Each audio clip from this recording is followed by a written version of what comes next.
জনাব খায়রুল কবির খোকন, সাবেক সংসদ সদস্য জনাব খায়রুল কবির খোকন, বিএনপির সংগ্রামী যুগ্ম মহাসচিব। বিসমিল্লাহির রহমানির রহিম। রাষ্ট্র কাঠামো মেরামতের 31 দফা প্রশিক্ষণ কর্মশালার অনুষ্ঠানের আমাদের বিএনপির অ্যাক্টিং চেয়ারম্যান, আমাদের প্রাণপ্রিয় নেতা, লক্ষ কোটি জনতার, বাংলাদেশের মানুষের আশাকাঙ্ক্ষার মূর্ত প্রতীক, সংগ্রামী জননেতা, যার দিকে তাকিয়েছে বাংলাদেশের জনগণ, সেই প্রিয় নেতা, আজকের অনুষ্ঠানের মাননীয় প্রধান অতিথি জনাব তারেক রহমান উপস্থিত আছেন। আজকের অনুষ্ঠানের আমার প্রিয় সহকর্মী, 90-এর সফল ছাত্রগণ অভ্যুত্থানের আমার রাজপথের লড়াকু সৈনিক, ছাত্রদলের সাবেক সফল সভাপতি, কারা নির্যাতিত জননেতা, বিএনপির সংগ্রামী যুগ্ম মহাসচিব জনাব শহীদুদ্দিন চৌধুরী এনি উপস্থিত আছেন। আমাদের প্রিয় সহকর্মী, আমাদের বাংলাদেশ জাতীয়তাবাদী দলের ঢাকা বিভাগীয় সহসাংগঠনিক সম্পাদক, সংগ্রামী জননেতা জনাব নজরুল ইসলাম আজাদ উপস্থিত আছেন। আমাদের আরেক প্রিয় সহকর্মী, 90-এর আন্দোলনের আমাদের নেতৃত্ব দিয়েছেন আমাদের নেয়াজ হালিমা আলী, আমাদের জাতীয় নির্বাহী কমিটির অন্যতম সদস্য উপস্থিত আছেন। আমার আরেক প্রিয় সহকর্মী, 90-এর আন্দোলনের রাজপথের লড়াকু সৈনিক, আমাদের বিএনপির নির্বাহী কমিটির সহ সম্পাদক, গুম হতে যে ফিরে এসেছেন আমাদের আনিসুর রহমান তালুকদার খোকন উপস্থিত আছেন।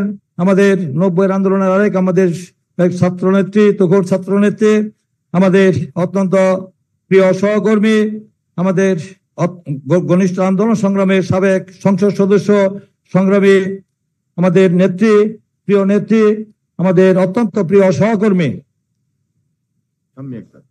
সহকর্মী বেগম শাম্মী আক্তার উপস্থিত আছেন। আমার আরেক প্রিয় সহকর্মী, নরসিংদী জেলা আহ্বায়ক কমিটির সংগ্রামী আহ্বায়ক, সংগ্রামী সদস্য সচিব, সংগ্রামী জননেতা জনাব মঞ্জুর আলাহি সহ সম্মানিত নেতৃবৃন্দ উপস্থিত আছেন। আজকের অনুষ্ঠানের যে প্রধান বক্তা, যে অত্যন্ত চমৎকার ভাবে 31 দফা সম্পর্কে আমাদেরকে যে ব্যাখ্যা বিশ্লেষণ করেছেন, যে ব্যক্তি দীর্ঘক্ষণ যাবৎ করেছেন, যার অত্যন্ত ব্যাখ্যা বিশ্লেষণ করে আমাদেরকে বুঝিয়ে দিয়েছেন, সে আমাদের অ্যাক্টিং চেয়ারম্যানের অন্যতম উপদেষ্টা আমাদের মাহাতি আমিন, আমাদের বিশিষ্ট বুদ্ধিজীবী, তিনি অত্যন্ত চমৎকার ভাবে এই অনুষ্ঠানে আমাদেরকে সে তার বক্তব্য উপস্থাপন করেছেন, সহ আমাদের প্রিয় নরসিংদীর বিভিন্ন পর্যায়ের আমাদের জেলা, থানা, উপজেলা, পৌরসভা অঙ্গ সংগঠন থেকে আগত আমার প্রিয় ভাই বোনের, আসসালামু আলাইকুম রহমতুল্লাহি বরকাতু। সময় অত্যন্ত সংকীর্ণ, বক্তব্য প্রলম্বিত করার কোনো অবকাশ নাই। আমরা সকাল থেকে দীর্ঘক্ষণ যাবৎ আপনারা আলোচনা শুনেছেন, অত্যন্ত সারগর্ভ মূল্যবান বক্তব্য শুনেছেন। এখন আপনারা প্রতীক্ষা আছেন যে আমাদের আজকের অনুষ্ঠানের মাননীয় প্রধান অতিথি তিনি বক্তব্য রাখবেন। তাই আজকে আমরা কোনো বক্তা না, আমাদের কোনো বক্তব্য দিতে আসি নাই, আমরা এখানে শ্রোতা হিসাবে এসেছি। আমরা আজকে তাদের বক্তব্য শুনেছি, আমাদের মাননীয় প্রধান অতিথির বক্তব্য শুনবো। যে আমাদের এটা কোনো জনসভা নয়, এটা প্রশিক্ষণ কর্মশালা, একটা ওয়ার্কশপ, একটা সেমিনার। আপনারা সব নেতা এখানে এসছেন, আপনারা আজকে এই অনুষ্ঠান থেকে গিয়ে আপনারা সেখানে তাদের এই যে আমাদের রাষ্ট্র সংস্কারের যে আমাদের 31 দফা, সেই ব্যাপারে আপনারা ভূমিকা রাখবেন। আমি বলতে চাই যে আমাদের যে এই যে 31 দফা, এই 31 দফাটা হলো যে আমাদের রাষ্ট্রের পরিচালনার মূল সনদ। আমি মনে করি যে এই দীর্ঘ স্বাধীনতা উত্তর এবং এই স্বাধীনতার পরবর্তীতে কোন সরকার বা কোন দল বাংলাদেশে এই রাষ্ট্র কাঠামোর সংস্কার বা মেরামতের কোন সুস্পষ্ট রূপরেখা দিতে পারেনি, এবং দিয়েছিলেন আমাদের সেই মহান স্বাধীনতার ঘোষক শহীদ রাষ্ট্রপতি জিয়াউর রহমান বীর উত্তম। তিনি 19 দফা কর্মসূচি দিয়েছিলেন। সেই 19 দফার পথ বেই পরবর্তীতে আমাদের দেশনেত্রী বেগম খালেদা জিয়া 2016 সালে তিনি দিয়েছিলেন সেই 2030 ভিশন দিয়েছিলেন। সেই সাবডিভিশনের পরে আবার 27 দফা দেওয়া হয়েছিল। এবার আমরা 31 দফা, যে 31 দফা দিয়েছেন আমাদের প্রিয় নেতা, যেটা আমাদের এই দীর্ঘ সময়ের মধ্যে অনেক ব্যাখ্যা বিশ্লেষণ করে দিয়েছেন। এটা অত্যন্ত সময়োপযোগী হয়েছে এবং এটা অত্যন্ত গ্রহণযোগ্য হয়েছে। দেশে বিদেশে সবাই উচ্চ প্রশংসিত করেছেন এই বিষয়টি। আমি বলতে চাই যে এটা হলো যে লাইক ফাদার লাইক সান, যে 19 দফা দিয়েছিলেন শহীদ জিয়া এবং আমাদের 23 দিয়েছিলেন আমাদের আপসীন দেশনেত্রী মাদার অফ ডেমোক্রেসি গণতন্ত্র বেগম খালেদা জিয়া, এখন দিয়েছেন আমাদের প্রিয় নেতা, আমাদের এই আগামী দিনে যে দেশের মানুষের যে চাহিদা পূরণ করতে বসে আছেন সেই আমাদের প্রিয় নেতা আমাদের জনাব তারেক রহমান, তিনি দিয়েছেন 31 দফা রাষ্ট্র সংস্কারের যে বিষয়গুলি তিনি উপস্থাপন করেছেন। এটা তার যে মেধা প্রজ্ঞা দূরদর্শিতা তিনি দেখিয়েছেন, এটা বাংলাদেশের ইতিহাসে কোনো রাজনীতিবিদ সেটা দেখাতে পারেনি। তাই আমি মনে করি যে এটাকে বাস্তবায়ন করার জন্য আপনারা আজকে সবাইকে কি আপনারা পেয়েছেন 31 দফা কর্মসূচি ফোল্ডার সহ এটা পেয়েছেন আপনারা? এটা আপনারা এখানে নিয়ে আপনারা বসে থাকবেন না, ফেলে যাবেন না। এটা অত্যন্ত সযত্নে এটা আপনারা সংরক্ষণ করবেন, এটা নিয়ে যাবেন, নিয়ে গিয়ে এটা মুখস্থ করবেন, আশ্বস্ত করবেন করে একজন নেতা হিসাবে এটা মুখস্থ করে আপনার অধীনস্থ সে প্রশিক্ষণ দিবেন। প্রশিক্ষণ দিয়ে জনগণের কাছে তৃণমূল পর্যায়ে গ্রাসরুট পর্যায়ে নিয়ে যেতে হবে এবং গ্রামে গঞ্জে পিপলকে আপনাকে বুঝাতে হবে 31 দফা যে দিয়েছে, 31 দফা যে জনগণের কল্যাণে মঙ্গলে এই যে বিএনপি যে দিয়েছে এটা আপনার জনগণকে বুঝাবেন। আমরা যদি জনগণের ম্যান্ডেট নিয়ে রাষ্ট্র পরিচালনার দায়িত্বে যাই, আমাদের নেতা বলেছেন রাষ্ট্র ক্ষমতার কথা কোনোদিন বলেন নাই। আমি 1 মিনিট বলে শেষ করব। ক্ষমতার কথা তিনি বলেন নাই, উনি বলেছেন রাষ্ট্র পরিচালনার দায়িত্বে যদি এদেশের জনগণ আমাদেরকে অবাধ সুষ্ঠু গ্রহণযোগ্য নির্বাচনের মধ্যে আমার জনগণ আমাদেরকে অর্পণ করে তাহলে আমরা রাষ্ট্র পরিচালনার দায়িত্বে যাব।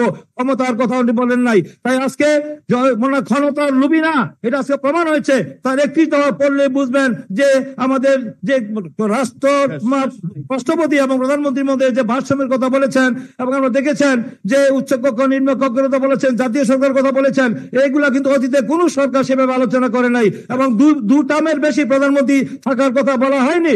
এটা কিন্তু দুবার থাকার কথা বলা হয়নি, অতীতে কোন সরকার বলেনি। তাই আজকে তাকে প্রশংসা করার আমি করতে চাই না। উনি বক্তব্য রাখবেন, ওনার বক্তব্য শুনবেন, আমি বক্তব্য দিতে না করে আপনারা দীর্ঘক্ষণ কষ্ট স্বীকার করে আজকে অনুষ্ঠানকে সফলিত করেছেন এবং আমাদের প্রধানমন্ত্রী যে এই সময় দিয়েছেন তার জন্য আমি আমার জেলা বিএনপির পক্ষ থেকে সকলকে প্রাণ ঢালা আন্তরিক উষ্ণ অভিনন্দন জানিয়ে আমার সংক্ষিপ্ত বক্তব্য শেষ করছি।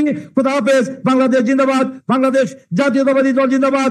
আজকের এই কর্মশালার প্রধান অতিথি বিএনপির ভারপ্রাপ্ত চেয়ারম্যান জনাব তারেক রহমান। আমি তাকে অনুরোধ করছি তার গুরুত্বপূর্ণ এবং মূল্যবান বক্তব্য রাখার জন্য। জনাব তারেক রহমান। ধন্যবাদ। বিসমিল্লাহির রহমানির রহিম। আজকের এই কর্মশালায় উপস্থিত মুন্সিগঞ্জ, মানিকগঞ্জ এবং নরসিংদী জেলার বিএনপি সহ সকল পর্যায়ের অঙ্গ সহযোগী সংগঠনের নেতৃবৃন্দ, সহকর্মীবৃন্দ এবং মঞ্চে 3 জেলায় উপস্থিত মঞ্চে আলোচকবৃন্দ, আসসালামু আলাইকুম। দেখুন, আমাদের অ্যানি একটু আগে আমার নাম বলার সাথে সাথে বললো যে গুরুত্বপূর্ণ বক্তব্য রাখবো।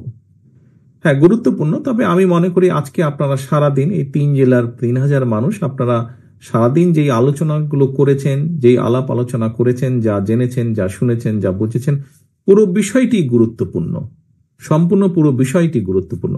আমাকে যে জিজ্ঞেস করেছেন, কিছু কিছু সহকর্মী আমাকে জিজ্ঞেস করেছেন, সেই বিষয়গুলো গুরুত্বপূর্ণ। প্রত্যেকটি বিষয় কেন গুরুত্বপূর্ণ? এই বিষয়গুলো এই জন্য গুরুত্বপূর্ণ যে এই বিষয়গুলো আমাদের একজন রাজনৈতিক কর্মী বা একটি রাজনৈতিক দল হিসেবে আমাদের মূল সাবজেক্ট কারা? মূল সাবজেক্ট হচ্ছে এই বাংলাদেশের জনগণ। আমরা সেই জনগণকে নিয়ে সারাদিন আজকে আলোচনা করেছি। অর্থাৎ জনগণের ভিতরে বিভিন্ন শ্রেণী আছে, কৃষক আছে, ছাত্র আছে, শ্রমজীবী মানুষ আছে, নারীরা আছেন।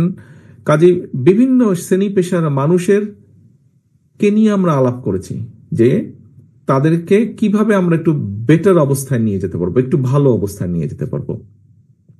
আমার কাছে মনে হয় একজন রাজনৈতিক কর্মী হিসেবে এর থেকে বড় গুরুত্বপূর্ণ ইম্পর্টেন্ট বিষয় আর কিছু নেই। অর্থাৎ আমি আমার মানুষের বেটারমেন্টের জন্য কিছু চিন্তা করছি। সহকর্মীবৃন্দ, এখন এই যে আপনারা যেই কথাগুলো আমাকে বলেছেন বা আমি আসার আগে আলোচকবৃন্দ যারা আছে তাদের সাথে বলেছেন, কেন বলেছেন? আপনাদের কিছু জিজ্ঞাসা থাকলে তাদের জিজ্ঞেস করেছেন, আমি আসার পরে আমাকে কেউ কেউ জিজ্ঞাসা করেছেন, নিজেরা আলোচনা করেছেন। কেন করেছেন এই সারাদিন এই কাজগুলো? কারণ ওই যে বললাম, গুরুত্বপূর্ণ। আপনারা যখন ফিরে যান, আপনাদের এলাকায় ফিরে যান, এই জিনিসগুলো কিন্তু মানুষও আপনাদের কাছে জানতে চায় না আপনাদের কাছে, বিভিন্ন বিষয়ে জানতে চায়। একজন শিক্ষক উনি প্রশ্ন করেছেন ওনার সহকর্মীদের ব্যাপারে, অর্থাৎ শিক্ষার সাথে যারা জড়িত। একজন নারী উদ্যোক্তাদের ব্যাপারে জিজ্ঞেস করেছেন, নিশ্চয়ই তাকে জিজ্ঞেস করে অন্য নারীরা, ছোট ছোট উদ্যোক্তা যারা আছে তারা জিজ্ঞেস করে, আচ্ছা তোমাদের দল সরকার গঠন করলে কি করবে আমাদের জন্য? কৃষক যে বা শিক্ষক যে জিজ্ঞেস করেছেন কি করবে আমাদের জন্য।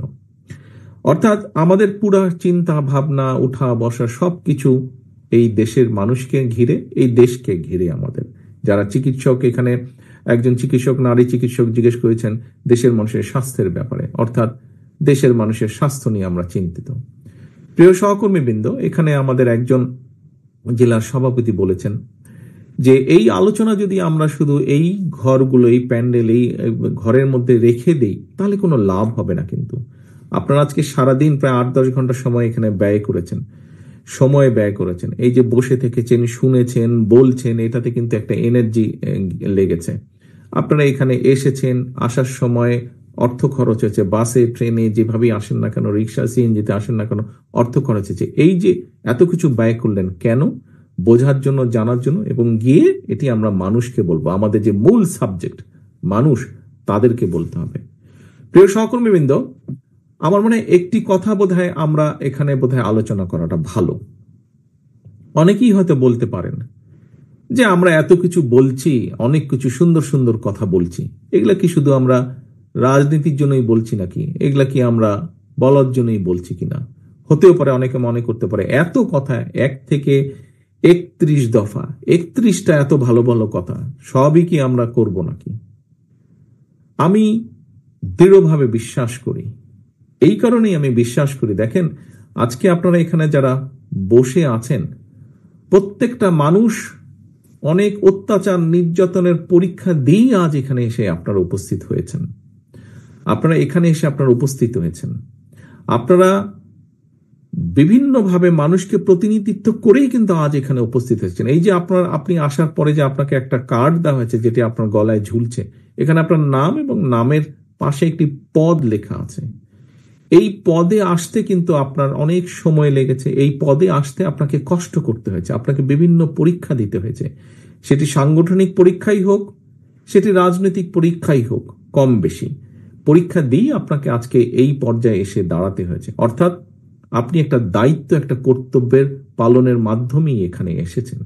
এখন প্রিয় সহকর্মীবৃন্দ, যেহেতু আপনি এখানে একটি পরিচয় এসেছেন, একটি দায়িত্বশীল পদ নিয়ে আপনি এখানে এসেছেন এবং আজকে সারাদিন এখানে যোগদান করেছেন, জেনেছেন, কাজেই আমাদের যে মূল সাবজেক্ট, তাদের কাছে আমাদের যেতে হবে, তাদের কাছে গিয়ে তাদেরকে বলতে হবে, জনগণকে, যে আমরা এই করব।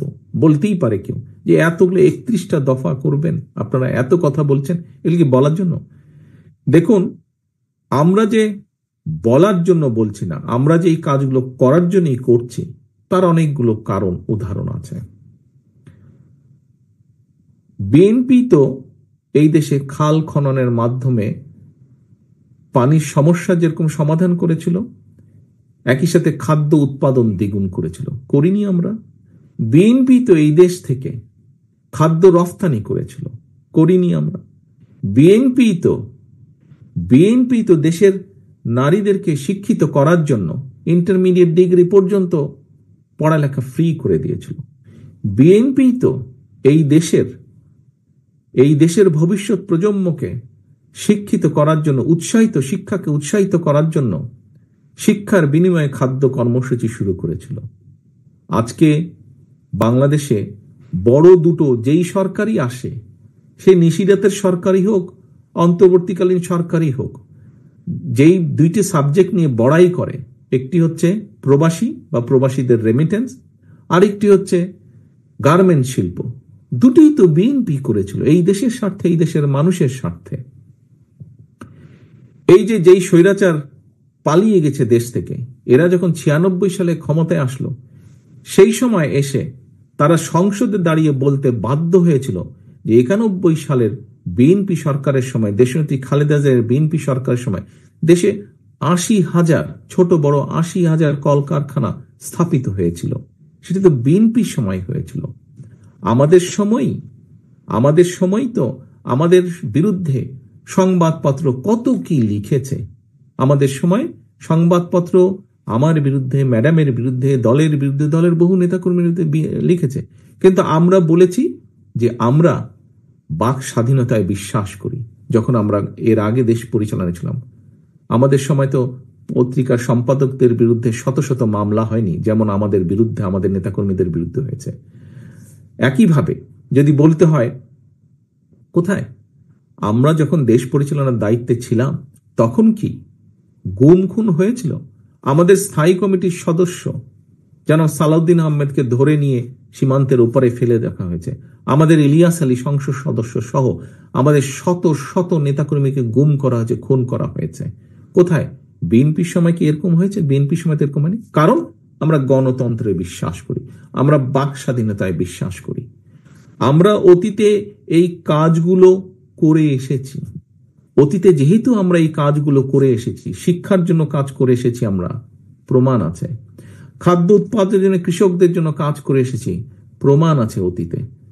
আমরা দেশের নারীদের স্বাধীনতার জন্য কাজ করেছি, তার প্রমাণ আছে।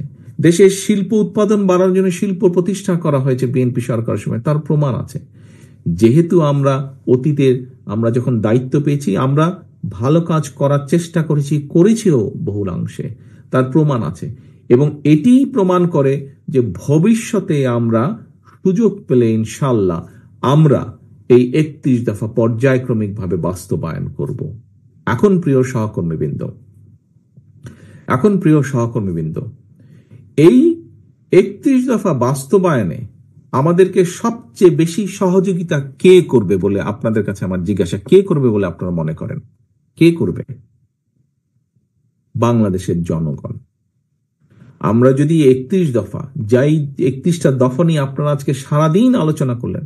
বাই দ্য ওয়ে, এখানে আরেকটি কথা বলি, এই 31 দফা কিন্তু শুধু বিএনপির কথা নয়।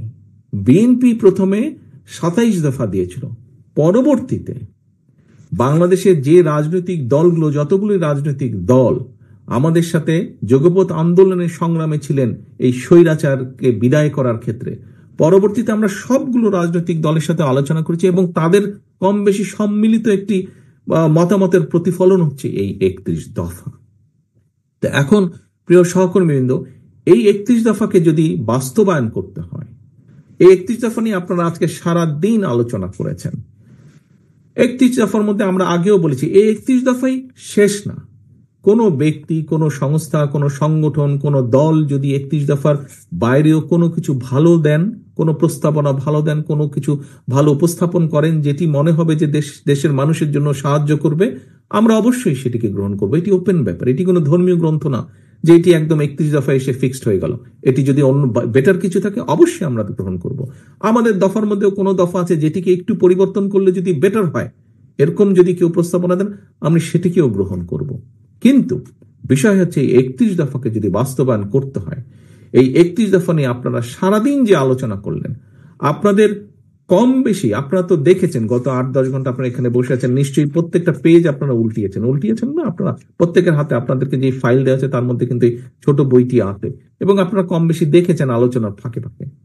আপনাদের কি মনে হয় যে 31 দফা যদি বাস্তবায়িত হয়, তাহলে কিছু হলেও দেশের যে চিত্র, যে হতাশামূলক চিত্র এখন আমরা দেখতে পাই, সেটি পরিবর্তিত হবে, একটি হলেও দেশ বেটার হবে? আপনারা কি এর সাথে একমত? আপনারা কি একমত এর সাথে? আপনাদের কথা তো শুনতে পাচ্ছি না, হাত তুললে আমি বুঝবো যে আপনারা একমত, আপনারা যদি হাত তুলেন। ধন্যবাদ। আমি দেখছি 3টা জেলার সকল নেতৃবৃন্দ হাত তুলেছেন। তাহলে সহকর্মীবৃন্দ, আপনারা যদি মনে করেন এই 31 দফার কাজ আমরা শুরু করলে, আমরা যখন ইনশাল্লাহ সুযোগ পাবো, আল্লাহর রহমতে দেশের মানুষের সমর্থন নিয়ে আমরা সরকার গঠনের সুযোগ পেলে, আমরা 31 দফা নিয়ে যখন কাজ শুরু করব, তাহলে আমরা অবশ্যই একটি পরিবর্তন, ভালো পরিবর্তন দেখব, যা জনগণের পক্ষে যাবে, যা দেশের পক্ষে যাবে।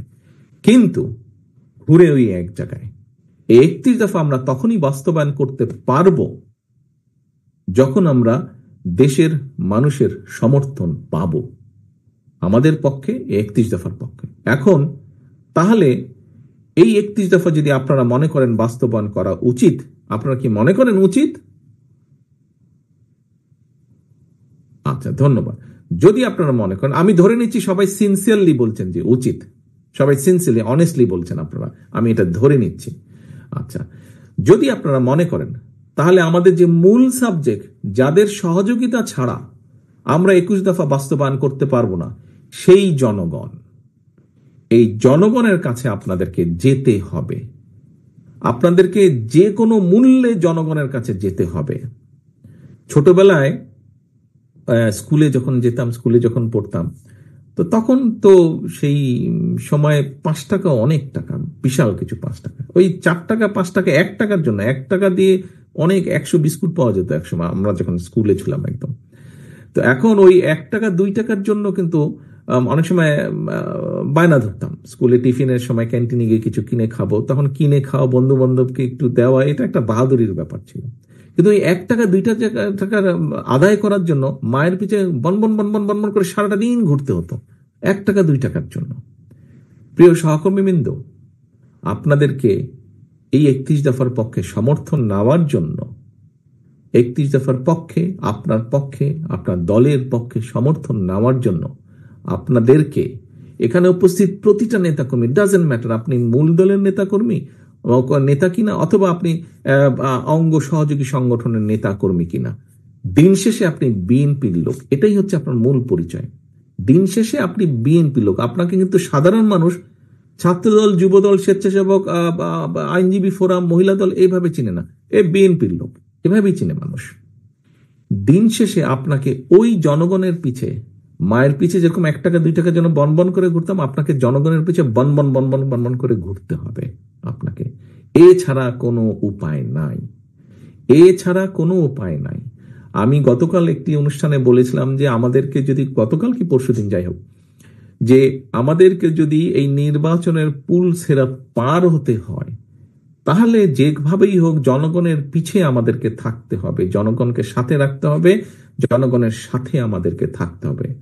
সহকর্মীবৃন্দ, আপনারা পোড় খাওয়া রাজনীতিবিদ এক একজন এখানে উপস্থিত হয়েছেন। হতে পারেন আপনি গ্রামের, হতে পারেন আপনি ইউনিয়ন পর্যায়ের, হতে পারেন আপনি থানা পর্যায়ে, হতে পারেন আপনি জেলা পর্যায়ে, কিন্তু আপনি রাজনীতি করেই আজকে এখানে এসেছেন। এই যে পাসটা আপনি ঝুলিয়েছেন, এই অনুষ্ঠানে ঢোকার জন্য যে পাস দেওয়া হয়েছে, এই পাসটা অর্জন করতে আপনাকে অনেক কাঠখড় পোড়াতে হয়েছে।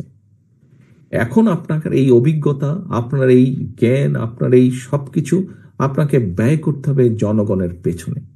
বারে বারে আমি একটি কথা বলেছি, প্রতিদিন আমি একটি কথা বলতে চাইছি, বোঝাতে চাইছি, সহকর্মীবৃন্দ, আপনার বিরুদ্ধে, আপনার দলের বিরুদ্ধে, সর্বোপরি এই দেশের বিরুদ্ধে ষড়যন্ত্র কিন্তু থেমে নেই। দুষ্ট লোকদের দুষ্টামি কিন্তু থেমে নেই। সেটি বাইরেই হোক, আমাদের বাইরেই হোক, সেটি আমাদের দলের ভেতরেই হোক, সেটি আমাদের দেশের ভেতরেই হোক, সেটি আমাদের দেশের বাইরেই হোক। কারণ এই দেশের অর্থ সম্পদ, এই দেশের প্রাকৃতিক সম্পদ অনেকে লোভ দৃষ্টিতে তাকিয়ে থাকে। এই দেশে যদি একটি বিশৃঙ্খলা লাগিয়ে রাখা যায়, তাহলে এইগুলো অনেকের জন্য, দেশের ভেতরেই হোক, দেশের বাইরেই হোক, এই দেশে যদি একটি দুর্বল, জনসমর্থনহীন সরকার, যারা জনগণকে রিপ্রেজেন্ট করে না, এরকম সরকারকে যদি ক্ষমতায় রাখা যায়, তাহলে এই দেশ থেকে অনেকে অনেক কিছু লুটে পুটে নিয়ে যেতে পারবে। বাট এই দেশে যদি জনগণের সমর্থিত, যারা জনগণের কথা বলবে, জনগণের কথা চিন্তা করবে, যারা দেশের কথা বলবে, দেশের কথা চিন্তা করবে, এরকম কেউ যদি দেশ পরিচালনার দায়িত্বে থাকে, তখন দেশের স্বার্থ, জনগণের স্বার্থ নিরাপদ থাকবে। তখন যারা শকুনের দৃষ্টি দিয়ে এই দিকে তাকিয়ে আছে, এই দেশের অর্থ সম্পদ, প্রাকৃতিক সম্পদের দিকে, তখন তারা 10 বার চিন্তা করবে। কাজে প্রিয় সহকর্মীবৃন্দ, ষড়যন্ত্র যেহেতু থেমে নেই, আপনারা গণতন্ত্রের জন্য যুদ্ধ করেছেন, লড়াই করেছেন, সংগ্রাম করেছেন, হত্যার শিকার হয়েছেন, জেল জুলুমের শিকার হয়েছেন, গায়েবী মামলার শিকার হয়েছেন, দিনের পর দিন পালিয়ে থাকতে হয়েছে, জঙ্গলে থাকতে হয়েছে, ধান খেতে আপনাদেরকে থাকতে হয়েছে অত্যাচার নির্যাতনের কারণে। আপনারা সেই পরীক্ষা দিয়ে পার হয়ে এসেছেন। সামনে পরীক্ষা কিন্তু শেষ হয়ে যায়নি, সামনে পরীক্ষা আরো আছে। এটি এমন একটি যুদ্ধ, এটি জনগণের পক্ষের যুদ্ধ, এটি গণতন্ত্রের পক্ষের যুদ্ধ, এটি স্বাধীনতা সার্বভৌমত্বের পক্ষের যুদ্ধ। এই যুদ্ধে যদি জয়ী থাকতে হয়, অনবরত আমাদেরকে সংগ্রাম চালিয়ে যেতে হবে। আমাদের সংগ্রাম ছিল 5 তারিখের আগে পর্যন্ত, আমাদের সংগ্রাম ছিল স্বৈরাচারের পতন, স্বৈরাচারকে সরিয়ে দেওয়া, স্বৈরাচারকে ফেলে দেওয়া। আলহামদুলিল্লাহ, আল্লাহর রহমতে বাংলাদেশের মানুষের সমর্থনে, বাংলাদেশের মানুষের দল মত নির্বিশেষে, শ্রেণী পেশা নির্বিশেষে সকল মানুষের অংশগ্রহণের মাধ্যমে আমরা সক্ষম হয়েছে, এই দেশের মানুষ সক্ষম হয়েছে খেদিয়ে দিতে, বিদায় করে দিতে, পালিয়ে যেতে বাধ্য করেছে দেশের মানুষ স্বৈরাচারকে। এখন সংগ্রাম দেশের স্বাধীনতা রক্ষার সংগ্রাম, সার্বভৌমত্ব রক্ষার সংগ্রাম, একই সাথে দেশ গড়ার সংগ্রাম শুরু হয়েছে। এই দেশের মানুষের রাজনৈতিক অধিকার, রাজনৈতিকভাবে দেশের মানুষকে অধিকার ফিরিয়ে দেওয়া, একই সাথে এই দেশের মানুষের অর্থনৈতিক ভিত্তিকে মজবুত করার যে সংগ্রাম, সেই সংগ্রাম শুরু হয়েছে। এবং এই সংগ্রামকে নেতৃত্ব দিতে পারবেন একমাত্র আপনারা, অর্থাৎ বিএনপি নেতৃত্ব দিতে পারবে। কারণ এই দেশে বহুদলীয় গণতন্ত্র বলতে যা বুঝায়, গণতন্ত্র বলতে যা বুঝায়, সংসদীয় গণতন্ত্র বলতে যা বুঝায়, নারীদের অধিকার বলতে যা বুঝায়, মানুষের অধিকার বলতে যা বুঝায়, এক বাক্যে অতীত ঘাটলে দেখা যায় বিএনপি সবসময় সেটিকে নিশ্চিত করার সর্বোচ্চ চেষ্টা করেছে। কাজেই প্রিয় সহকর্মীবৃন্দ, মানুষ, দেশ আপনাদের দিকে তাকিয়ে আছে। আপনাদেরকে শুধু এই আজকে সারাদিন এখানে আসলেন, তারপরে চলে গেলেন, ভুলে গেলেন, আপনি শেষ হয়ে গেলেন। দয়া করে এই কাজটি করবেন না। আপনার কাঁধে অনেক দায়িত্ব, কর্তব্য। আপনি বাংলাদেশ জাতীয়তাবাদী দলের একজন নেতা, একজন কর্মী, আপনার কাঁধে অনেক দায়িত্ব। আপনি সেই দলের কর্মী, যেই দলের নেতা এই দেশের স্বাধীনতার ডাক দিয়ে শুধু ঘরে বসে থাকেননি, যুদ্ধ করেছেন। যেই দেশের আপনি সেই দলের নেতা, তার কর্মী আপনি, যেই মানুষটি যখন দায়িত্ব পেয়েছেন, কোদাল হাতে খাল খননের মাধ্যমে এই দেশের উন্নয়নকে সামনের দিকে এগিয়ে নিয়ে গেছেন, দেশের উৎপাদনকে বৃদ্ধি করেছেন। আপনি সেই দলের কর্মী, আপনি সেই দলের কর্মী। আপনার নেত্রী সেই যে শত বাধা বিপত্তি অতিক্রম করে, শত নির্যাতনের মুখেও, জেল জুলুম অত্যাচারের মুখেও যে আপোষ করেনি, সেই আপোষী নেত্রীর কর্মী আপনি।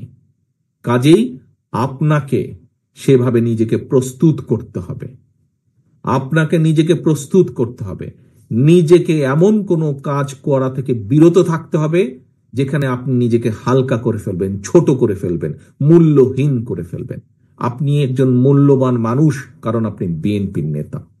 প্রিয় সহকর্মীবৃন্দ, আসুন, আজকে আমরা 31 দফা নিয়ে আলোচনা করেছি, জেনেছি, বুঝেছি। এটি আমাদেরকে মানুষের কাছে নিয়ে যেতে হবে, মানুষকে বোঝাতে হবে। একই সাথে আমাদেরকে এখন প্রস্তুত হতে হবে, প্রত্যেককে নিজেকে প্রস্তুত করতে হবে এই 31 দফা বাস্তবায়নের জন্য। 31 দফা বাস্তবায়নের জন্য। আজ আপনি ওখানে বসে আছেন, আমি এখানে বসে আছি, আমরা এই দুনিয়াতে আছি, এই দেশে আছি। দুদিন পরে তো আমরা থাকবো না। কে থাকবে? আমাদের ভবিষ্যৎ প্রজন্ম থাকবে, আমাদের সন্তানেরা থাকবে। গার্জিয়ান হিসাবে আপনার দায়িত্ব আপনার ভবিষ্যৎ প্রজন্ম, আপনার সন্তানের জন্য। আপনার সন্তান বলতে শুধু নিজের সন্তান বোঝাচ্ছি না, আপনার সন্তান বলতে আপনার সন্তানের বয়সী বাংলাদেশের সকল ভবিষ্যৎ প্রজন্মকে বোঝাচ্ছি। তাদের জন্য একটি নিরাপদ, রাজনৈতিকভাবে, অর্থনৈতিকভাবে একটি নিরাপদ বাংলাদেশ গড়ে তুলতে হবে। আপনাদেরকে, আমাদের সকলকে গড়ে তুলতে হবে। আসুন আমরা নিজেদেরকে তার জন্য প্রস্তুত করি। সহকর্মীবৃন্দ, এই প্রস্তুতি কিন্তু খুব সহজ ব্যাপার নয়। এই প্রস্তুতি অত্যন্ত কঠিন ভাবে প্রস্তুতের, এটা অনেক কঠিন কাজ। কাজেই সেই কঠিন কাজটি জন্য আমাদেরকে প্রস্তুত হতে হবে। আমি দৃঢ়ভাবে বিশ্বাস করি বাংলাদেশ জাতীয়তাবাদী দলের প্রত্যেকটি নেতা কর্মী এই দায়িত্ব পালনে প্রস্তুত। এটি আমার বিশ্বাস। এখন এটি হচ্ছে প্রমাণের বিষয়। প্রমাণ আপনাদেরকে করতে হবে। নেতা দলের কর্মী হিসাবে দলের কাছে এটি আপনাদেরকে প্রমাণ করতে হবে, এবং একজন রাজনৈতিক কর্মী হিসাবে, বিএনপির কর্মী হিসাবে জনগণের সামনে আপনাদেরকে এটি প্রমাণ করতে হবে। কাজে আসুন আমরা প্রস্তুত হই দেশ গঠনের জন্য। আসুন আমরা নিজেদেরকে প্রস্তুত করি ভবিষ্যতের সেই বাংলাদেশটিকে গড়ে তোলার জন্য, যেই বাংলাদেশটি গড়ে তোলার জন্য গড়তে গিয়ে শহীদ রাষ্ট্রপতি জিয়াউর রহমানকে হত্যা করা হয়েছে। যেই বাংলাদেশটিকে, জনগণের প্রত্যাশিত যেই বাংলাদেশটি থেকে গড়তে গিয়ে দেশনেত্রী খালেদা জিয়াকে মৃত্যুর মুখ থেকে ফিরে আসতে হয়েছে, তার বিরুদ্ধে ষড়যন্ত্র হয়েছে, তাকে হত্যার পর্যন্ত প্রচেষ্টা করা হয়েছে। আমরা এত কিছুতেও দমিনি। আসুন আমরা সকলে ঐক্যবদ্ধ থাকলে, আমরা নিজেদেরকে সংযত রাখতে সক্ষম হলে অবশ্যই আমরা শহীদ জিয়ার, খালেদা জিয়ার, সর্বোপরি বাংলাদেশের জনগণের সেই প্রত্যাশিত বাংলাদেশ গড়তে আমরা সক্ষম হব ইনশাআল্লাহ।